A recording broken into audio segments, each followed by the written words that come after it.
à vous, OM5 TV. Nous sommes au 38 quai Henri IV, à Paris, dans le 4e, mardi 11 novembre 2014. À l'esplanade des Villes, Compagnons de la Libération, une cérémonie en hommage aux soldats d'outre-mer morts pour la France. 100 héros de la Première Guerre mondiale.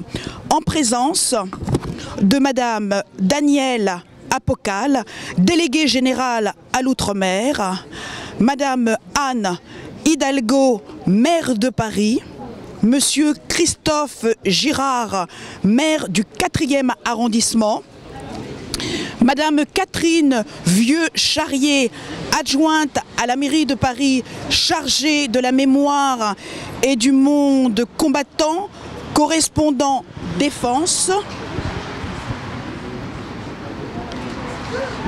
Dans quelques instants, le discours de toutes ces personnalités pour ce 11 novembre 2014. Madame Élyséon, bonjour. Bonjour. Alors vous êtes déléguée interministérielle d'égalité des Français, etc. Rappelez-nous ce titre qui est très long parfois. Je suis navrée, mais qui dit bien ce qui veut dire déléguée interministérielle pour l'égalité des chances des Français des Outre-mer. Donc aujourd'hui le 11 novembre, avez-vous préparé un discours? Vous faites une intervention? Alors non, je n'interviens pas. Hein. Là, je viens vraiment bien me recueillir avec l'ensemble des ultramarins qui assistent, et des autres d'ailleurs, qui assistent à cette cérémonie. C'est une cérémonie à l'initiative de la mairie de Paris et vraiment je salue cette initiative. Alors, la mémoire collective, quelle est la vôtre? Rappelez-moi déjà vos origines. Alors moi je suis originaire de la Réunion en partie, puisque l'autre partie vient de la Corrèze, c'est moins exotique nécessairement. La mémoire collective, je pense que cette année, elle a été plus importante en faveur des combattants et des combattantes, parce qu'il y en a eu aussi, originaires des Outre-mer, à l'occasion du centenaire de la Première Guerre et puis du 70e anniversaire du débarquement. Je pense qu'on a eu vraiment la possibilité de voir aussi bien les Polynésiens que les Antillais, que les Réunionnais, que les Kanaks, etc., qui ont participé à ces deux grands conflits, et je pense que c'était vraiment important de les montrer. Aujourd'hui, le 11 novembre aussi, chez vous, à La Réunion. Alors, vous saluez aussi cet hommage rendu. Quels seraient vos mots pour témoigner aussi, tout en étant à Paris et en même temps à La Réunion, si vous deviez faire un discours face justement à tous ces représentants politiques de cette histoire pour La Réunion? Alors je voudrais dire simplement que c'est important d'organiser ces cérémonies parce que symboliquement elles rendent hommage évidemment à celles et ceux qui font que nous sommes libres aujourd'hui, hein, tout simplement. Mais je pense que ce qui est important aussi, et je le faisais quand j'étais à La Réunion et je vois que certains ici l'ont fait, c'est d'amener les enfants à assister à ces manifestations, parce que surtout pour le premier conflit d'ailleurs, les personnes qui peuvent témoigner de ce qu'elles ont vécu n'existent plus aujourd'hui, et c'est important qu'on garde en mémoire que des peuples se sont déchirés un jour pour éviter de continuer à le faire. Malheureusement on continue, mais pour éviter de continuer à le faire dans les années à venir. Madame Élyséon, quelles sont les grandes figures, je reprends vos termes, à la fois hommes et femmes de combat de La Réunion? Alors ouvrez une page historique. Alors moi je ne suis pas historienne, et je préfère dire que évidemment il y a des grands hommes et des grandes femmes dont on connaît les noms et qu'on retrouve dans les livres d'histoire, mais ce qui est important c'est les gens qui ont combattu au quotidien. Je me souviens de manifestations, donc de cérémonies auxquelles j'assistais à La Réunion, où vous aviez des veuves de guerre tout simplement qui venaient témoigner, et dans les Outre-mer c'est encore plus difficile parce que vos compagnons sont loin. Vous savez aussi comme moi que les Outre-mer étaient très mal ravitaillés pendant les périodes de guerre, donc vous aviez comme ça des femmes qui devaient subvenir aux besoins de la famille tout en ne sachant pas où était leur conjoint, tout en ne sachant pas s'ils étaient décédés ou non, de quoi ils souffraient, et tout en devant en plus faire face à de la pénurie en matière alimentaire, en matière de produits d'hygiène, etc. Et donc voilà, c'est à ces personnes-là que j'ai envie aussi de dédier ce genre de cérémonie. Merci infiniment pour votre discours. Merci à vous. J'apprécie votre discours, cette mémoire collective. Alors ce qui va manquer, à part cette plaque, ça seront des expositions, les archives, les photos, les journaux de bord ou le journal de bord de chaque combattant, homme et femme, et tous ces témoignages. Est-ce que dans Paris, vous avez un lieu où ces jeunes, puisque aujourd'hui cette transmission de mémoire collective doit se faire à travers ce métissage, les discours sont bien, mais est-ce que la réalité, elle est là? Bien sûr, il est à la fois très important de rappeler la contribution des soldats d'outre-mer au combat pendant la Première Guerre mondiale comme pendant la Deuxième Guerre mondiale. Et il est bien évident qu'il y a des cérémonies comme celle de ce matin, mais qu'on a aussi besoin de transmettre cette mémoire-là aux jeunes générations. Parce que la France, elle s'est construite grâce à la contribution de ces hommes-là, de ces hommes et de ces femmes-là. Et nous avons bien l'intention de continuer à perpétuer cette mémoire. D'accord. Alors, les lieux d'exposition, pour tout ce que vous venez de dire au niveau archives, enfin, je me répète un peu, voilà. Il y aura beaucoup d'initiatives qui sont liées au centenaire de la Grande Guerre et vous verrez que dans les semaines, dans les mois qui viennent, nous allons avoir d'autres initiatives qui permettront d'aller à la rencontre de la jeunesse de Paris et de lui rappeler la contribution de ces hommes venus d'outre-mer qui ont contribué à faire la France. Merci beaucoup. Merci à vous. Monsieur Dauriac, bonjour. Bonjour. Que retenez-vous de ce moment important sur à la fois le souvenir, l'histoire et la mémoire ? Déjà, je suis content d'être là, à cette cérémonie de mémoire, parce que c'est important que les jeunes générations puissent continuer la mémoire de ce qui s'est passé et de ce qui s'est passé dans les détails. Et là, nous avons eu des détails importants. Les milliers de jeunes qui sont partis soit des Antilles, soit de la Guyane, soit de la Réunion et qui sont venus se battre sur le continent européen pour en fait un idéal qui au départ n'était pas véritablement le leur, mais qu'ils se sont appropriés, dans le sang. Donc c'est vraiment très important. Quelles sont vos origines et puis qu'est-ce que vous faites dans la vie, vos fonctions? Vous êtes historien, écrivain, ethnologue, chercheur? Je suis actuellement à la mairie de Paris. Je travaille au 3e arrondissement. Dans les services généraux, mais avant ça, c'est vrai que j'ai travaillé à l'Assemblée nationale avec le député de la Guyane, puisque je suis originaire de Guyane. Et donc j'ai été en contact avec toutes les associations justement qui travaillent à améliorer un peu la vie de nos compatriotes, et c'est très important pour moi de travailler avec la communauté. Que vous êtes guyanais, quelles sont une page d'histoire, puisque c'est ce moment aujourd'hui de ce 11 novembre 2014, quels sont ces hommes et ces femmes combattants qui ont marqué l'histoire en Guyane? Justement, enfin, il y avait par exemple dans ma famille des gens qui sont partis,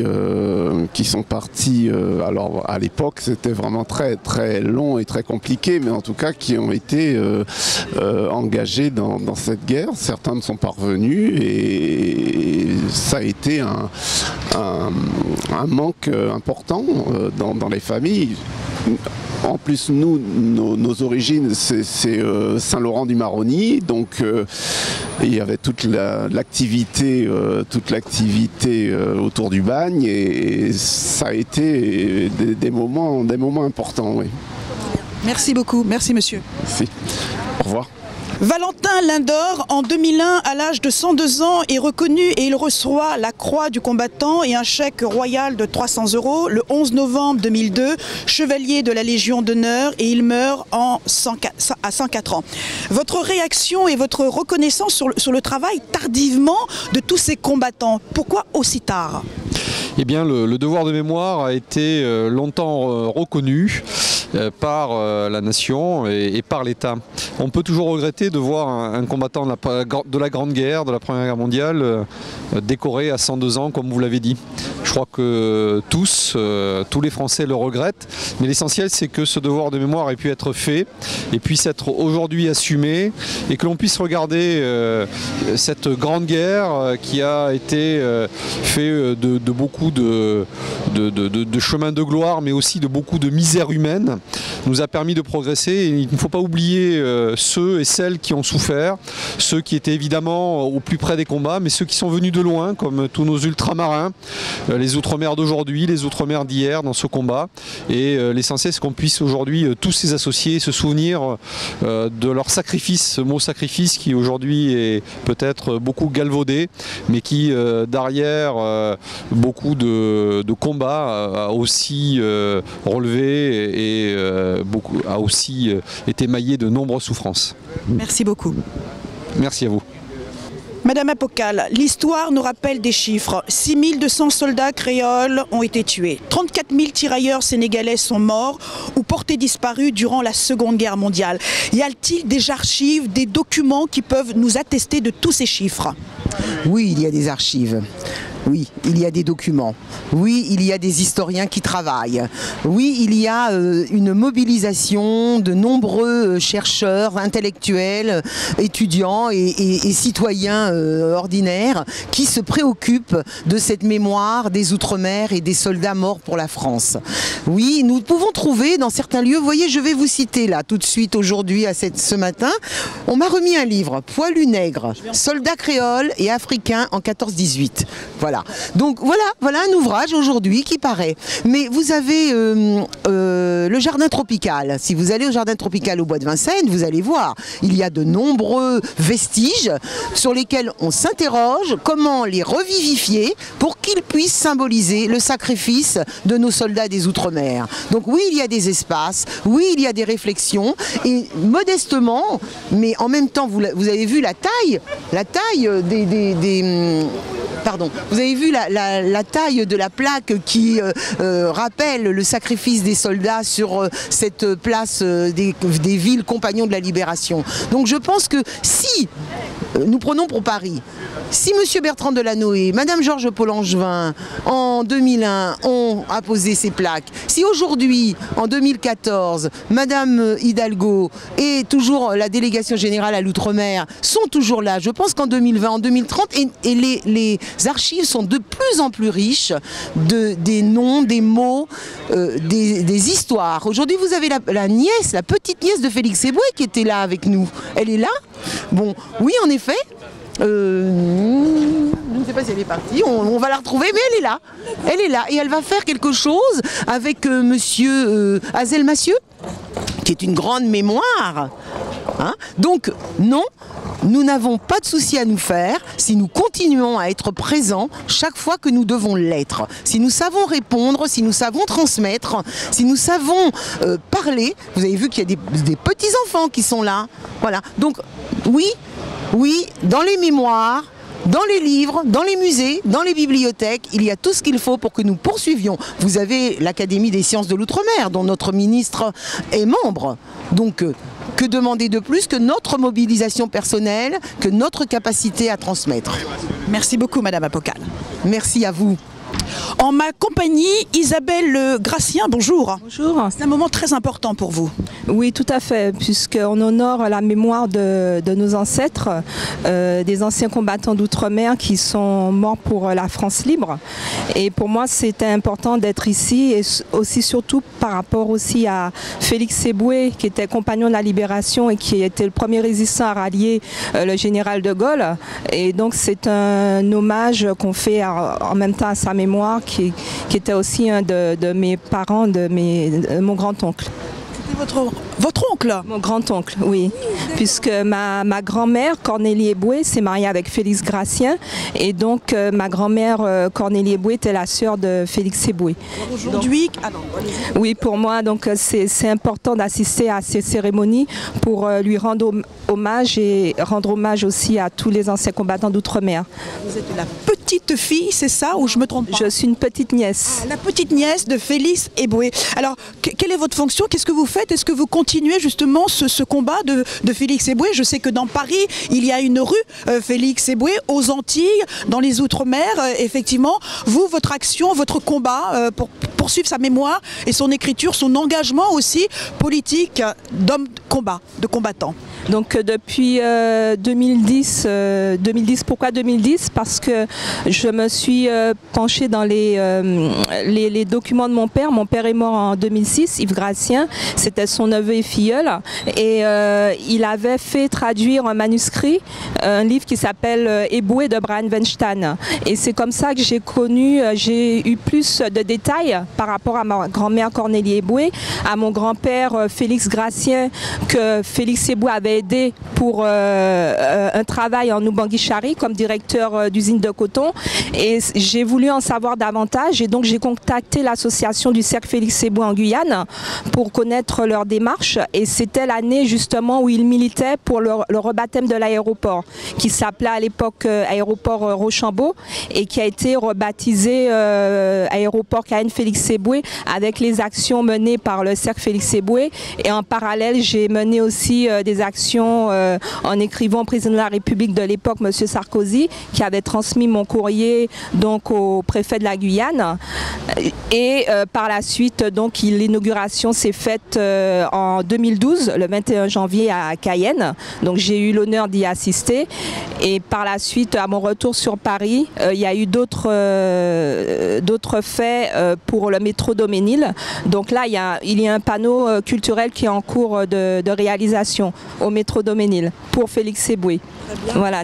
Donc cette démarche aussi m'a été demandée par M. Chérika du Cercle Félix Eboué en Guyane. Donc j'ai écrit à M. Hollande qui a transmis mon courrier au directeur de la RATP qui s'occupe de la communication, de la mémoire. Et le courrier a été transmis par le chargé de communication qui m'a contacté et un texte est en cours de réalisation. Très bien. Que faites-vous aujourd'hui? Alors je suis journaliste, pigiste et en même temps je travaille aussi dans le tourisme. En agence voyage, je travaille dans le tourisme. Chère consoeur, hein, on fait le même métier, parfait. Alors très bien, fierté bien sûr aujourd'hui et pour vous de porter ce nom et d'avoir un oncle de ce combat extraordinaire. C'est vrai que ce grand oncle il me porte et puis c'est une fierté de voir tout ce qu'il a fait puisqu'il a été l'un des acteurs essentiels pour la libération de la France puisqu'à l'époque le général de Gaulle était à Londres quand il a fait son appel du 18 juin 40. Et donc Félix Eboué et le général de Gaulle ne se connaissaient pas, ils ne s'étaient jamais vus. Donc Félix Eboué, malgré le fait qu'il était condamné à mort par contumace par le régime de Vichy, il a continué le combat, il a répondu à l'appel du 18 juin du général de Gaulle et il a pu réunir le Tchad, puisqu'il était gouverneur du Tchad, étant nommé par Georges Mandel qui était ministre des colonies, il a répondu tout de suite à l'appel, il a réuni, rassemblé tous ses frères africains, donc le Tchad, le Congo-Brazzaville, le Cameroun, l'Oubangui-Chari. Et voilà, ça a permis au général de Gaulle d'avoir une troupe importante de 50 000 hommes. Très bien.